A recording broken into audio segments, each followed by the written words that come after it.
मंजूर है भाई, क्योंकि मनुष्य आत्मा तो भोगी है। क्या नंबरवार भोगी है या नहीं है? भोगी है। तो जो भोगी आत्मा है उनको भोग नहीं मिलेगा तो छटपटाने लगी।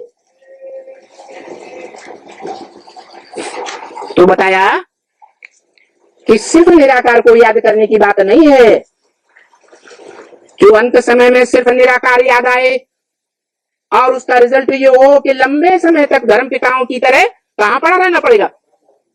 निराकारी धाम में पड़े रहो। लंबे समय तक जो निराकारी धाम में पड़े रहेंगे वो फिर नीचे तो आना पड़े या नहीं आना पड़े?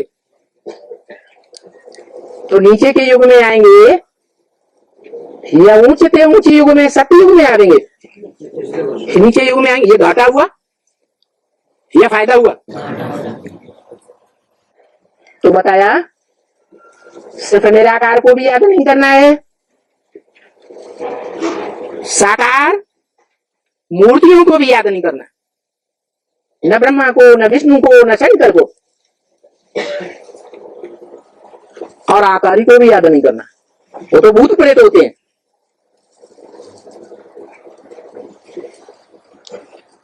ये फरिश्तों को याद करना ये दूसरे धर्म वालों में होता है।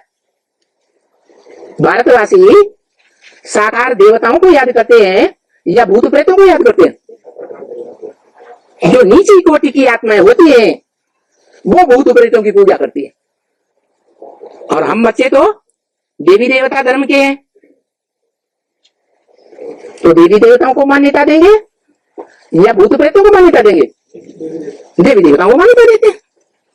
तो देवी देवताओं को देवी देवता बनाने वाला कौन? इंजीनियर। इंजीनियर बनाता है। डॉक्टर डॉक्टर बनाता है। ऐसे ही है ना? वकील वकील जज बनाता है। तो बताओ देवता कौन बनाएगा? शिव बाप तो भगवान है। देवताएं साकार शरीरधारी भी हैं और उन शरीरों में निराकार आत्मा भी है। तो साकार निराकार का मेल है ना देवताएं। तो किसकी याद से देवता बनेंगे?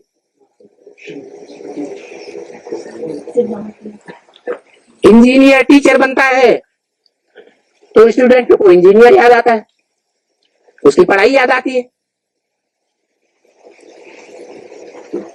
स्टूडेंट डॉक्टर बनता है तो पढ़ाई के टाइम जो उसका टीचर डॉक्टर है वही याद आता है। तो जो देवता बनने वाली आत्माएं हैं किसकी याद से देवता बनती है? आगे यही बात है भगवान बाप ने ब्रह्मा मुख से मुरली में बताई है कि सबसे अच्छा और सहज पुरुषार्थ है नारायण को याद करो। उस नारायण को याद करो जो ज्ञान जल में ही सदैव रहता है। मना सदैव उसकी बुद्धि में ज्ञान की ही बातें रमण करती रहती है, ज्ञान के ही मनन चिंतन मंथन में रहता है। उसको याद करो। और ज्ञान के मनन चिंतन मंथन में सदा काल कौन रह सकता है?